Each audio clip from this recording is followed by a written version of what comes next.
qabashada aftida dadweynaha iyo astaynta soohdimaha dalkeena iyaga oo raacaya siyaasadaha iyo xeerarka dalka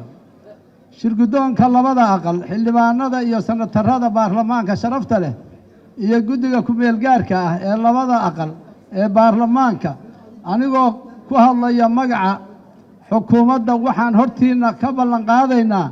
inaan sida ugu dhaqsiyaha badan marka uu madaxweynuhu digreeto ku meel mariyo xeerkan aan ka shaqayn doono soo jeedinta xubnaha guddiga doorashooyinka iyada oo lagala tashan doono dhinacyada ay khusayso isla markaana aan idin hor keeni doono si aad colka kalsoonida ugu qaadaan loona dhammaystiro habraaca dhismaha guddiga mar labaad waxaan idinkaga mahadcelinaynaa dadaaladiinna iyo daacaddiinna